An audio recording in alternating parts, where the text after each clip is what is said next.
What is up, comic fam? Welcome to the Legion of Comics, back for another look at this upcoming week's new comic book day and to find out what books have made the Legion list. But first, check this out.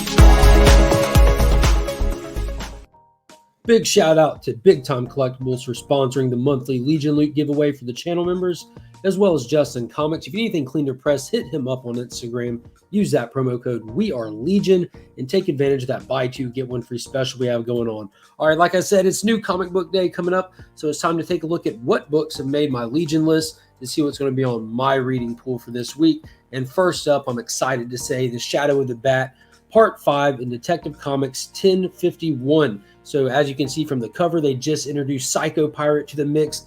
Could this be the big mystery of how all the inmates at Arkham Tower are getting in check? What's really going on behind the scenes with this? I'm excited to find out. This has been an awesome story, really highlighting how amazing the Bat family is and the supporting cast around Batman. With him out of country, it's just really giving them time to shine. Highly recommend catching up on this. It has just been phenomenal. Next up, we have Batman issue number 120, another one that has just been through the roof. Joshua Williamson has taken it over and is crushing it right out of the gate. We have Jorge Molina doing not only the covers, but the interiors. And this is the Abyss Part 3 story. It ended with Batman having his first face-off against Abyss, and it went crazy. It was almost like a horror-style comic for a moment. So I'm excited to see the fallout from that and what he's going to do moving forward, and what's going to happen with Batman Inc. We haven't really dove into them yet. We just know they're in jail for the murder of Abyss himself, so we shall see. Next up, I know this is a fan favorite as well as it is one of mine, Dark Knights of Steel issue number 4. So this book has been like Game of Thrones on crack. Like, it has just been awesome. Like sword and sorcery, DC Comics, violent to the gills. We got Supergirl just running a path of destruction through the realm, or whatever you would call it. It's just all kinds of stuff going crazy. It looks like a big war between the House of El and the House of Thunder is about to go down. But Supergirl just threw like a big curveball in that. Constantine is kind of getting set up to be a big player in it. It's just all around exciting. If you're not reading this, get caught up, get on board. Next up, now this one was on the list last week. There are a couple titles on here that didn't drop last week. I apologize for that. I get all these my release date sources from leagueofcomicgeek.com. So if anything ever moves, they don't ever move it on their website until after the release date. But issue 11 of Crossover is coming out. We have Ellie kind of getting to the end of her journey, as well as the Creator Killer story arc is coming to its conclusion. This second arc has been really, really good. I cannot sing its praises enough. Next up, we got Suicide Squad 12. Here we go. Rick Flag has made it to the shore, to Amanda Waller's gate. So it's Suicide Squad versus Suicide Squad. I'm excited to see how this is going to play out. This is Amanda Waller's book when it all comes down to it. I don't know how well Rick Flag is going to fare in this, but man, hashtag raise the flag. I hope to God he shuts her down and maybe kind of takes control of the squad for a little bit. That would be awesome, because I don't know, man, I'm team Rick Flag. Next up, Justice League Incarnate 4 of 5. This is another one that if you have not been following Williamson's run through the Infinite Frontier story, you have been missing out. This is what's all leading up to the death of the Justice League in Justice League 75. And in this issue, we see our heroes still on the heels of Darkseid, who's laying a path of destruction through the multiverse. He's got his, I forgot what that thing, Oblivion engine is turned on in that last issue. Ultimate destruction is going down, and it promises that there's going to be a death of a character in this issue. From the cover, it looks like it might be Dr. Multiverse. Hope to God it's not. She just got introduced. Hoping she's a really cool character. I'm enjoying her so far. Next up, this is a digital only for me, but this is one of my favorite monthly reads. Arkham City, The Order of the World by Dan Waters with art by Danny. This has just been a freaky horror DC comic. So that last issue, we found out that Professor Pig is in play. It's just been nuts. The 10-eyed man has kind of gotten down and out that last issue with facing off against Azrael. I'm just excited to see where this is going to go as one of the doctors and a team of detectives try to rein in all these rogue villains that escaped Arkham on A-Day.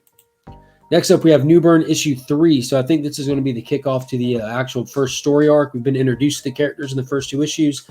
Now this is supposed to lay out a story where there's somebody going around taking hits out on all the members of all 5 of the crime families, and that leaves New Bern just kind of smack dab in the middle to figure it out. Chicken Devil number 4, another one that got pushed to this week from last week. And yeah, there's not really much to say about this. Every issue is a cliffhanger. I have no clue where it's going to go. Our main star has lost his family, has lost his friend. He's completely on his own now against the Russian mob. And this is just a fun, outrageous read.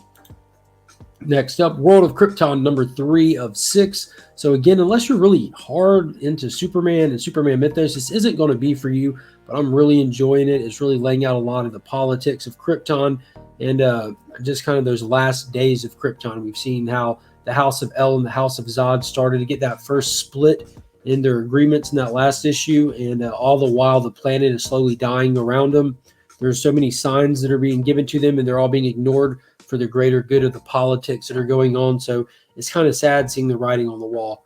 And one that I'm really excited for is that 80-page giant of Geiger. This was announced at the end of the first story arc of Geiger. So we have Comic Book's dream team of Jeff Johns with Gary Frank on the art. So this is supposed to be highlighting and expanding the world of Geiger. So I'm really excited for it. It's just going to be spotlighting all kinds of different characters that we were introduced to or concepts we were introduced to in that story arc of Geiger. Really enjoyed Geiger. It was really fun. I'm hoping that they do more of it and maybe even some kind of expand the universe a little bit with it. But if you want to know what my top pick for this week is going to be, head over to the Comic Vets channel, who just announced his 600 subscriber giveaway. So head over there, check out that video, enter that video, and share it out, because we got to get him that 600 subscribers. He's almost there, and as soon as he gets there, he'll be going live for a huge giveaway. But every Sunday, him and I do a video that premieres on his channel where we both give our top pick for this coming week and why. Also, a big shout out to the Augusta Book Exchange. They are the keepers of my comics, the guardians of my pool box. They always make sure everything I'm looking for is always right where it's supposed to be. Every week when I go in to pick it up, you'll find no better customer service anywhere. If you're ever in the Augusta area, be sure to look them up, stop by, tell Paul and Donna I said hello and that we are Legion. And until next time, guys, as always, I'm Mark, but we are Legion.